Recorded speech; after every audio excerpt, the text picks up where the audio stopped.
Yep, we're live. So, welcome to Finance Fanatic, the place where you can hear anything in sport business. So, today I want to launch a new podcast for Finance Fanatic.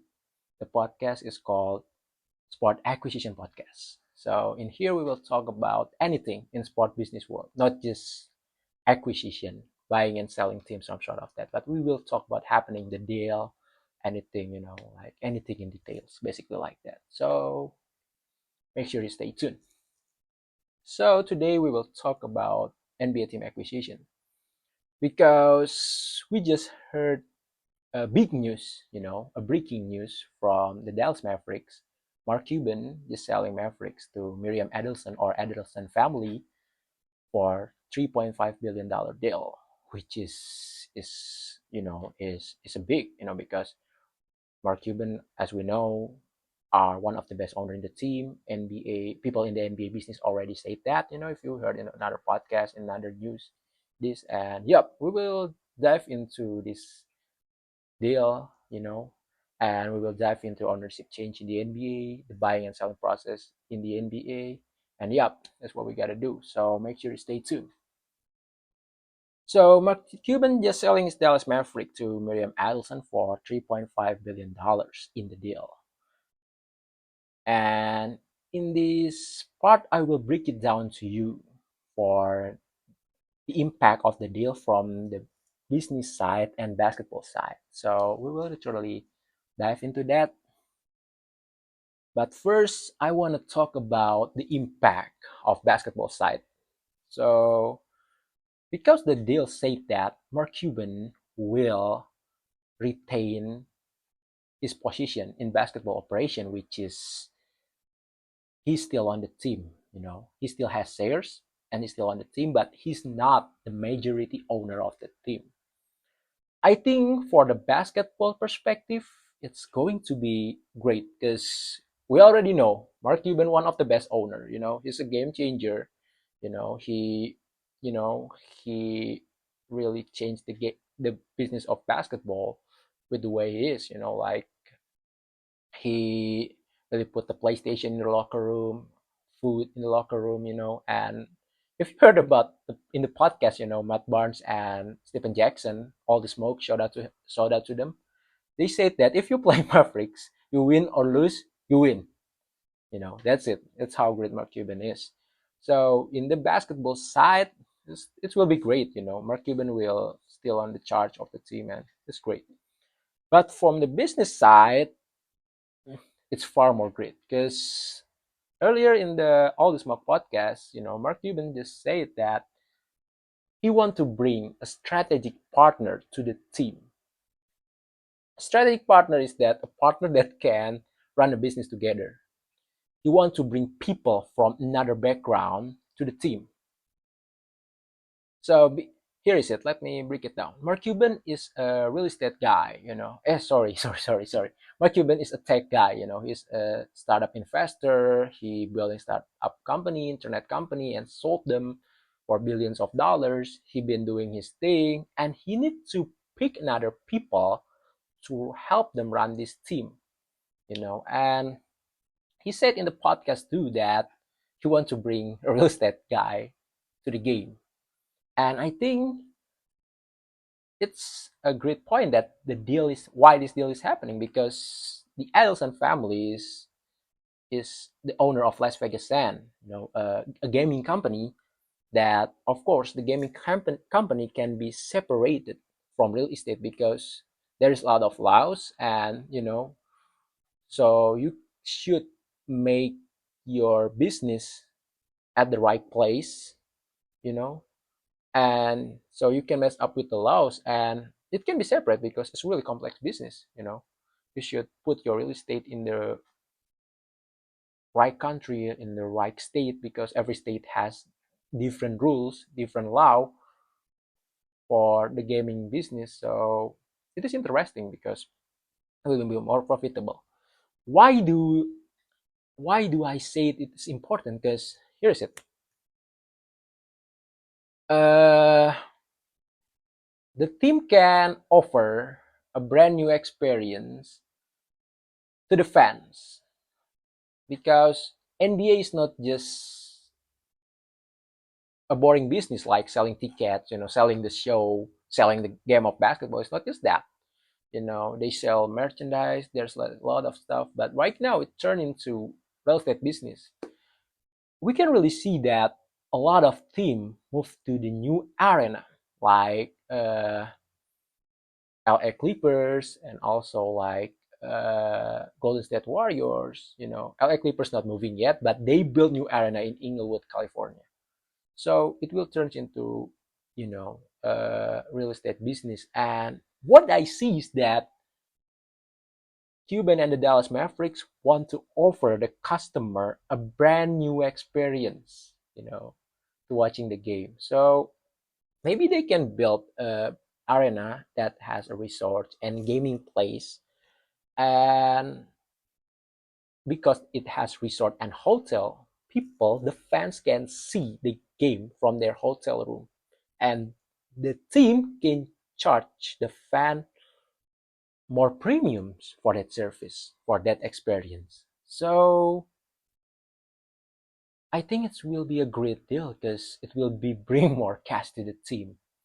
And it's great for the business because NBA is growing and they need to diversify the source of their revenue so they can make a lot of money in the future. So, yep, that's it. And next we will talk about ownership change in the NBA. The last 10 years, it's a lot of ownership change in the NBA, especially this year. This year itself, we got three right now. And the first one is this Dallas Mavericks, and the second one is, Charlotte Hornets. Michael Jordan just sold the team, and Phoenix Suns earlier this year just sold the team. But why is that happening? Because the NBA valuation are insane. Like the average team valuation is right now is around $3.5 billion, which is that's a lot of money. And people, as you can see, the NBA, valuation growth also was great because NBA valuation was, you know, was was growing year by year, and it's outperforming S&P 500 because S&P 500 average 1 year return is at around 8 to 9% return per year, but NBA team valuation return, for this year to 2022 to 2023 increased 35% in NBA average team value, which is great. And Golden State Warriors increased 10%, in value, and they were about 2.7 billion dollars, which is, yep, that's really great return. And people really see that as an alternative investment, not just because you in this day and age you not just invest in stocks, in bonds, or yeah, maybe real estate, but you can really take a look at other alternative like this one, sport teams. Every high net worth individual really take a look at it is. So, yep.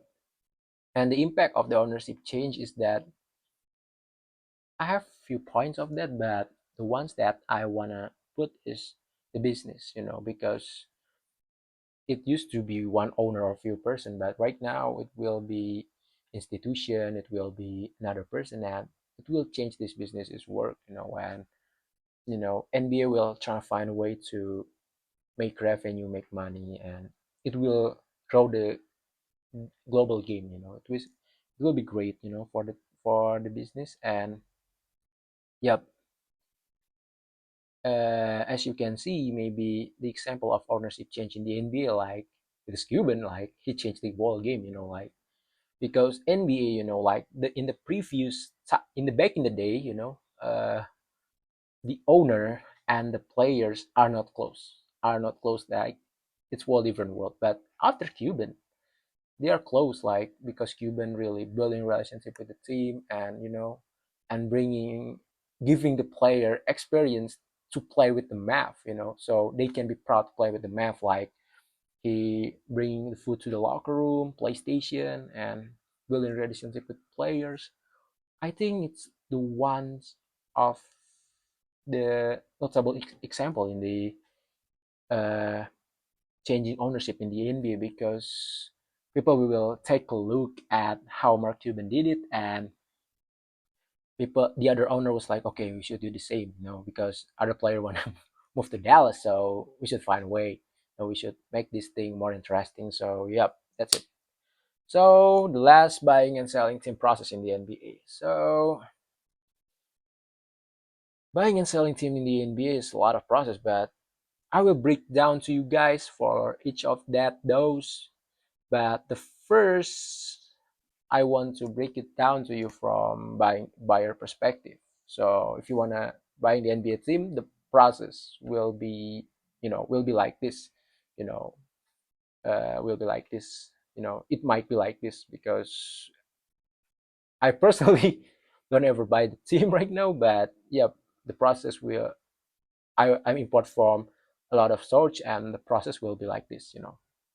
And first we'll be identifying a potential buyer, and we the team, the owner will identifying who's gonna buy the team, and we as a buyer we should express the interest of to buying team. Like for example, I want to buy Los Angeles Lakers.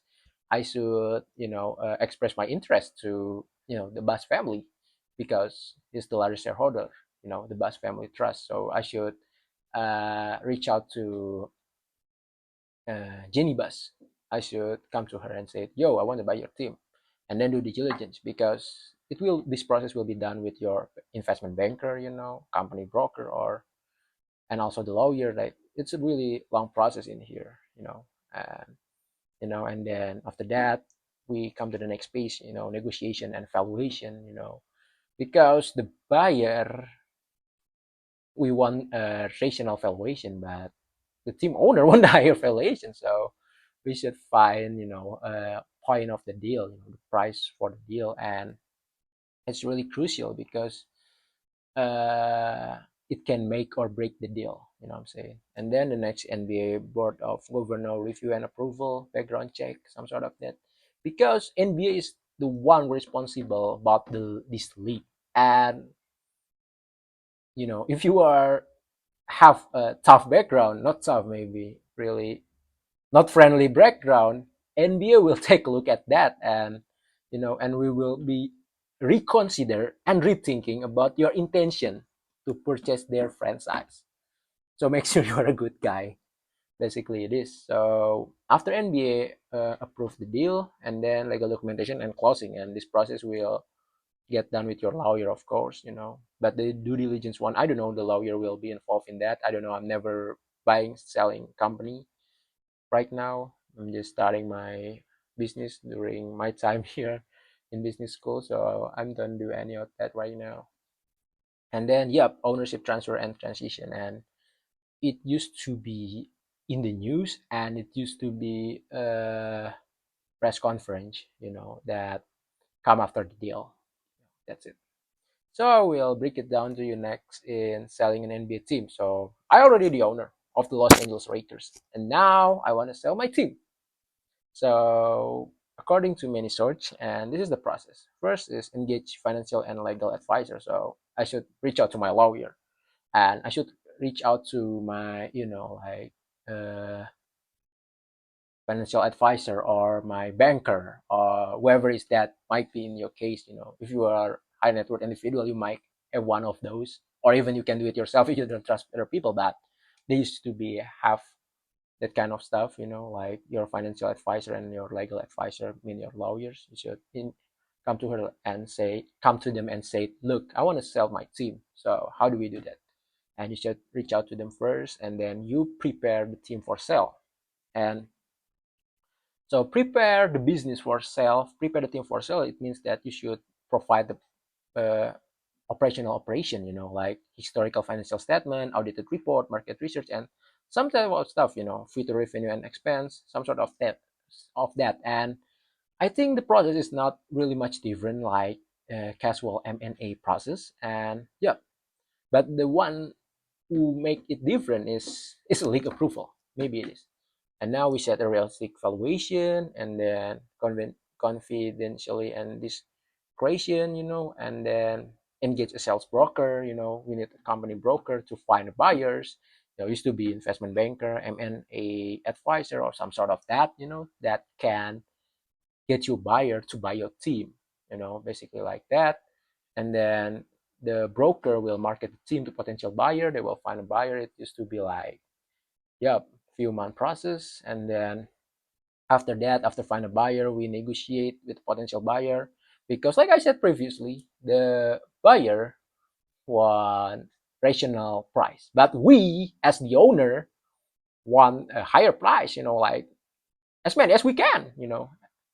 That's it. And then after negotiate, and then NBA board of governor approval, like I said, the buyer should have a great track record, should be a good guy, because the NBA can let their reputation ruin if uh, wrong people come and destroy their reputation because their background, because their behavior. NBA can let them do that. So after that, legal documentation and closing. Yep, that's it. And the process is kind of like a normal M&A case, and it might uh, take like 3 to 18 months, or even 1 2 years. Like there's in that range of time, and but in this Mark Cuban deal, this is interesting because the SEC filing was where just comes out earlier yesterday, and then the news pop out. So it was kind of fast.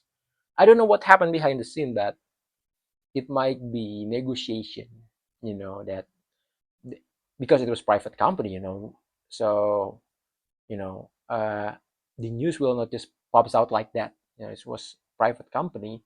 So what happened in this M&A process are, behind the scene.